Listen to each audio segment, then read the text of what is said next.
मंडळी, तुम्हा सगळ्यांचं पुन्हा एकदा मी प्रियंका आपल्या चॅनलवर अगदी मनापासून स्वागत करते आहे। कसे आहात? मजेत असाल, तब्येत ठणठणीत असेल अशी मी आशा करते। तर आजचा व्हिडिओ हा छोट्या किचन ओट्यावर आपण जास्तीत जास्त वस्तू अगदी टापटीपरित्या कशा ठेवू शकतो आणि त्यामुळे आपलं किचन कसं प्रसन्न वाटू शकतं आणि अगदी सुंदर दिसू शकतं हे सांगणार आहे। पण व्हिडिओमध्ये पुढे जाण्याआधी तुम्ही जर चॅनलवर पहिल्यांदा असाल तर आठवणीने चॅनल सबस्क्राइब करा आणि व्हिडिओ शेवटपर्यंत बघा। व्हिडिओ आवडल्यास व्हिडिओला लाईक, कमेंट, शेअर नक्की करा। तर बघा, आता दुपारची वेळ असल्यामुळे मी भांडी वगैरे सगळे आवरून घेतलेले आहेत आणि किचन ओटा माझा पुसून झालेला होता। मी भांडी घासायच्या आधी किचन ओटा पुसून घेत असते, म्हणजे गॅस पुसून घेत असते। त्याच्यानंतर इकडचं आता हे भांडे मी भांड्यांचं स्टँड इकडे ठेवते, तिथलं पाणी आधी पुसून घेतलं कारण तिथेच मला ते स्टँड ठेवायचं आहे। कारण स्टँड ठेवायला दुसरीकडे जागा नाही। हे नॉन मॉड्युलर किचन असलं, खाली जे एक्स्ट्राचं पॅसेज आहे तो जरी रिकामा असला तरी तिथे डबे वगैरे ठेवलेले आहेत आणि बेसिन खाली थोडी जागा उरते, तर तिथे मी ते स्टँड का नाही ठेवत हे तुम्हाला पुढे सांगतेच का नाही ठेवत। तर त्यानंतर तिकडचा जो पॅसेज आहे किचन ओट्यावरचा तर तो मी कोरडा करून घेते आहे, कारण तिथे मला पाण्याचा पिंप भरून ठेवायचा आहे। त्याच्यामुळे हे जे स्टँड आहे मी तिथेच ठेवत होते आधी, पिंप ठेवायची नाही तर, पण आता पिंप मी रिपेअर करून आणला कारण पिंपाचं जे नळ आहे त्याचं एमसील खराब झालेलं होतं, त्यामुळे ते गळत होतं, पाणी राहत नव्हतं त्याच्यात। मग आता परत एमसील लावून मी रिपेअर केला आणि ते व्यवस्थित झालेलं असल्यामुळे आता तिथं मी पिंप ठेवणार आहे।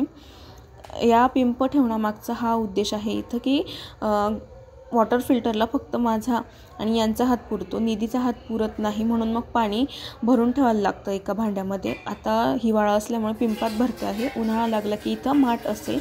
आणि दुसरी गोष्ट अशी की पाणीसुद्धा स्टोअर राहतं। आता इकडे कधीही लाईट चालली जाते, त्याच्यामुळे एवढं 10 लिटर पाणी पुरलं पाहिजे। इन केस पाहुणे वगैरे आलं तर पाण्याची फजिती व्हायला नको, म्हणून मी असा पिंप भरून ठेवते। आता गॅसच्या जवळ तुम्ही बघा, गॅसच्या त्या बाजूला थोडंसं जागा शिल्लक आहे, इकडे भांड्यांचं स्टँड ठेवलं आहे आणि लगेचच बेसिन आहे, त्यामुळे एक्स्ट्रा जागा अशी शिल्लक राहत नाही आहे। तरीसुद्धा मला इथे भरपूर भांडे सामान बसवायचं आहे, कारण हे नॉन मॉड्युलर किचन आहे आणि भाड्याचं घर असल्यामुळे काय होतं, कुठे आपण जास्त अशा काचेच्या ज्या पाट्या बसवतात किंवा कडप्पा त्यांनी काढून दिलेला नाही, वरती कडप्पे काढलेले असतात या किचनमध्ये, तर ते सुद्धा नाही आहेत।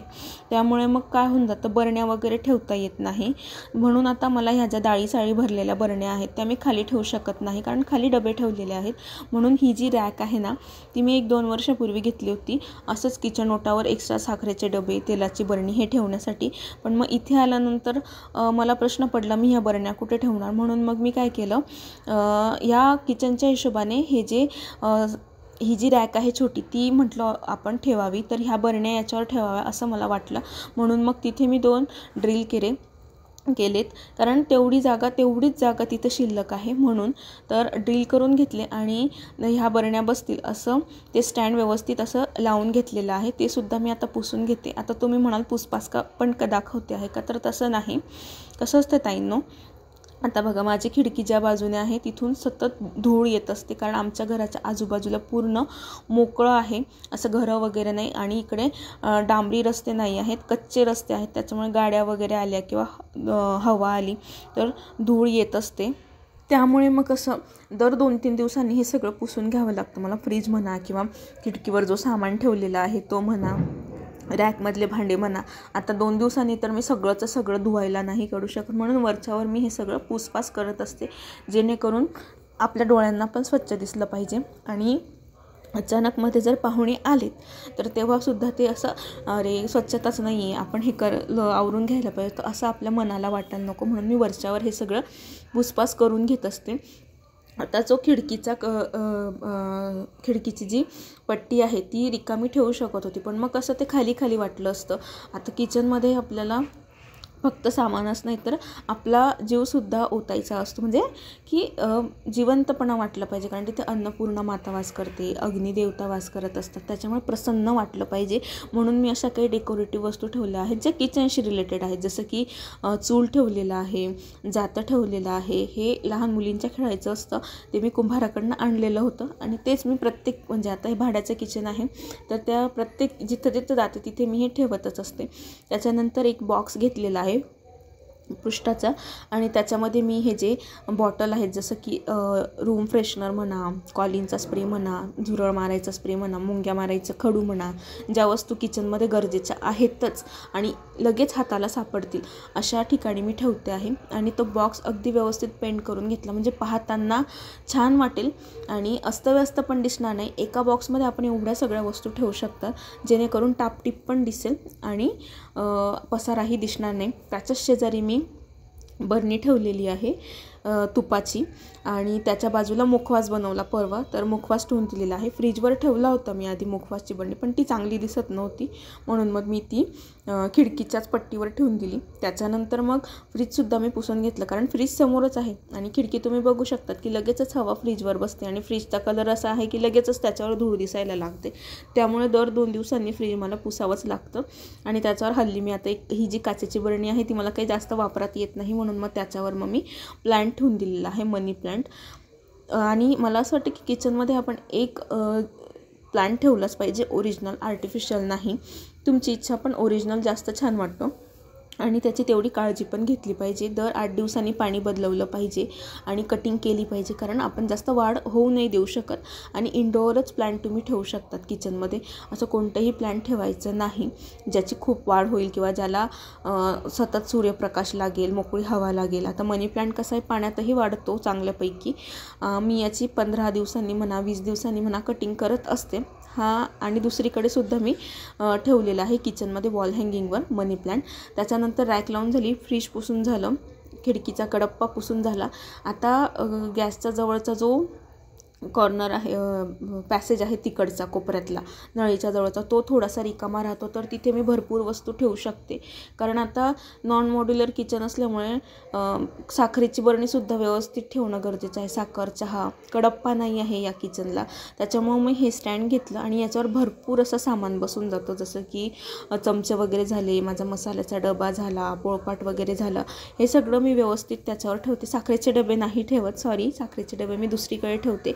याच्यावर फक्त चमचे वेगवेगळे म्हणजे भाजी बनवण्यासाठी लागणारे चमचा, सरोटा, स्पॅच्युला ह्या सगळ्या गोष्टी ठेवत असते. आणि एक चांगलं दिसलं पाहिजे, डेकोरेटिव्ह दिसलं पाहिजे, आपलं किचन छान दिसलं पाहिजे म्हणून हा जो छोटा हत्ती दिसतोय तुम्हाला तर तो निधीचा पिगी बँक होता, तर त्याचंच मी आधी व्हिडिओ दाखवलेला आहे. तर त्याला कट करून त्याच्यामध्ये मी आता माझी जी मोठी रॅक आहे भांडे लावायची त्याला असं चमचं वगैरे अडकवण्यासाठी हुक असतात ना, ते नाही आहेत म्हणून मग रही, स्पॅच्युला, ऑइल ग्रीस, ब्रश हे सगळं ठेवते. आणि हे जे पुसते आहे मी तर ते तसे 2 कंटेनर घेतलेले आहेत, छोटे चमचे आणि मोठे चमचे ठेवण्यासाठी. मोठ्या कंटेनरमध्ये मी मोठा सरोटा, भात्या, चमचा, नंतर व्हिस्कर, मोठी सुरी, वेटेड वस्तू ठेवते, कात्री, प्रसाद वाढायचा चमचा, अशा वस्तू मी याच्यामध्ये ठेवत असते की ज्या कॅरी करू शकेल मोठ्या याच्यामध्ये. आता छोट्या याच्यात ठेवलं छोट्या कंटेनरमध्ये तर ते एवढं वेट कॅरी करण्याने पडून जाईल. आणि कसं वेगवेगळे ठेवले छोटे चमचे आणि पोहे खायचे चमचे वेगवेगळे ठेवले तर कसे हाताला पटकन सापडतात, ते आपल्याला गर्दी होत नाही.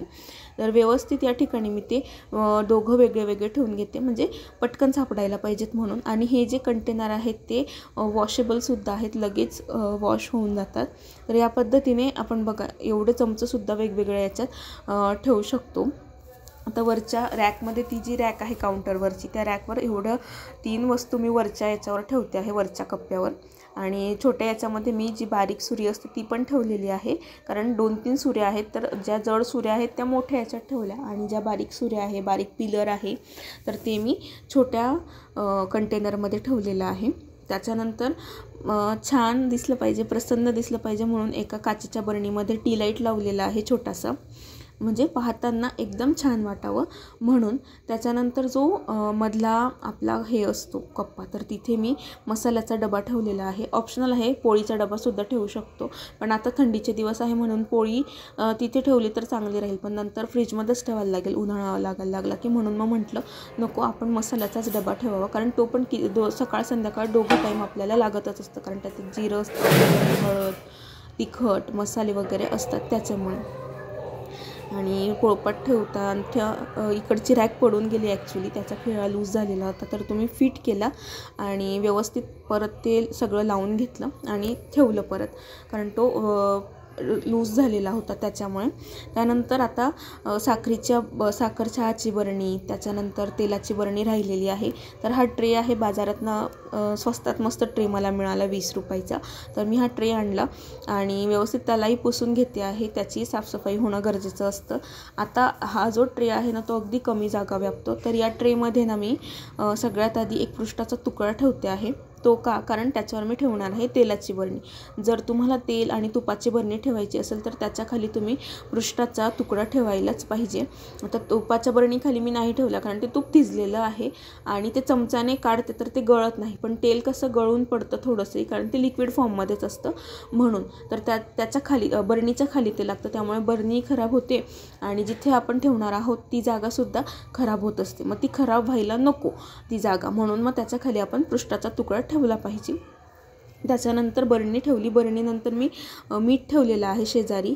काचेच्याच बरणीत मीठ ठेवावं असं म्हणत असतात, म्हणून काचेच्या बरणीत मीठ ठेवलेलं आहे. त्याच्यानंतर चहा साखरेचे डबे ठेवले आणि तुपाची बरणी बसते आहे का ते मी पुन्हा पाहिलं, पण नाही बसत आहे कारण ती मोठी आहे. त्याच्यानंतर हिंग ठेवलं, हिंगाची छोटी डबी ठेवली कारण मसाल्याच्या डब्यात हिंगाची डबी बसत नाही म्हणून. आणि ट्रेच्या मागे निधीचं छोटं पोळपाट ठेवलेलं आहे आणि त्याच्याच मागे माझं चॉपिंग बोर्ड ठेवलेलं आहे. म्हणजे बघा एवढ्याशा जागेमध्ये किती सगळ्या वस्तू व्यवस्थितरित्या बसलेल्या आहेत या ठिकाणी. आता छोट्या जागेत आपण कसं ऑर्गनाईज करू शकतो हे आपल्यावर असतं.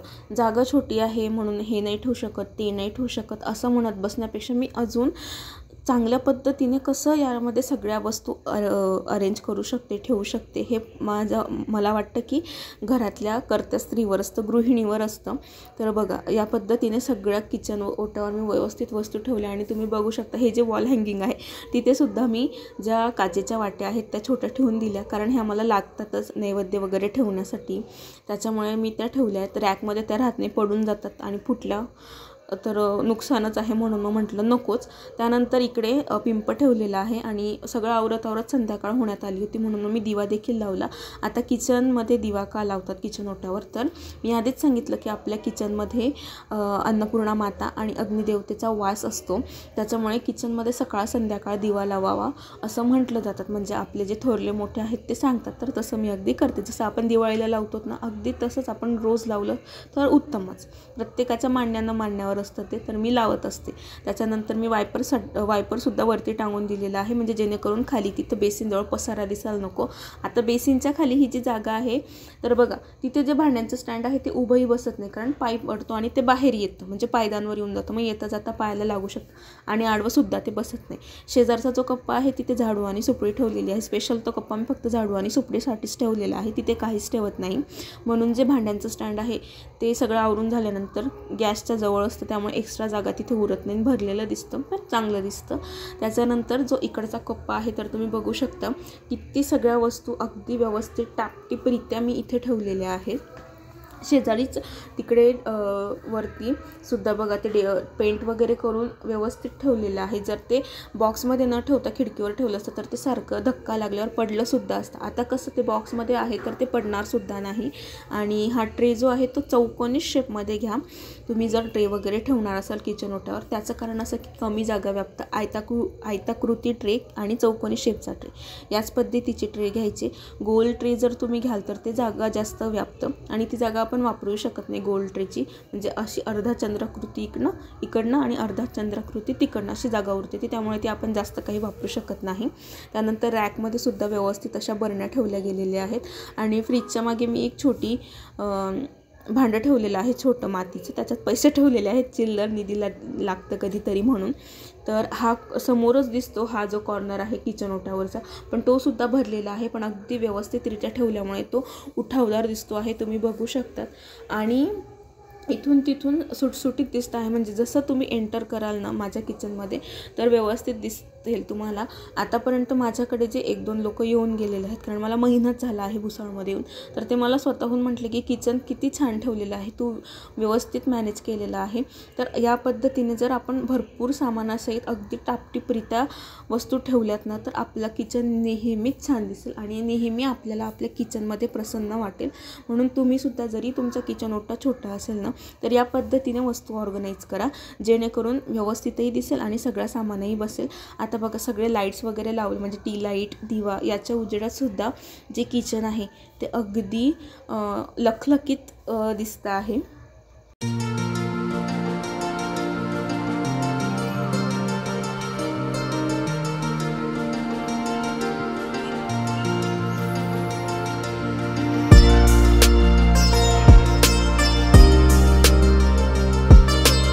या पद्धतीने जर आपण आपलं किचन व्यवस्थित ठेवलं तर रोजच किचन खूप प्रसन्न वाटेल, फ्रेश वाटेल आणि येणाऱ्या प्रत्येक व्यक्तीला आपलं किचन आवडेल. अजून एक गोष्ट सांगायची राहिली की जर किचनमध्ये नेहमी कोंडट वास येत असेल, कितीही स्वच्छता ठेवली, तर तुम्ही सेंटेड कॅन्डल लावायची सकाळ संध्याकाळ, त्याच्याने कोंडट वास निघून जातो. ही एक टिप देते आहे, म्हणजे मी तरी आजपर्यंत वापरलेली नाही पण सांगते आहे तुम्हाला. तर बस आजचा व्हिडिओ मी इथेच संपवते. आशा करते तुम्हाला आजचा व्हिडिओ आवडला असेल. जर व्हिडिओ आवडला असेल तर लाईक करा, कमेंट करा, शेअर करा आणि चॅनलवर पहिल्यांदा असेल तर आठवणीने चॅनल सबस्क्राईब करा. भेटूया एका नवीन व्हिडिओमध्ये.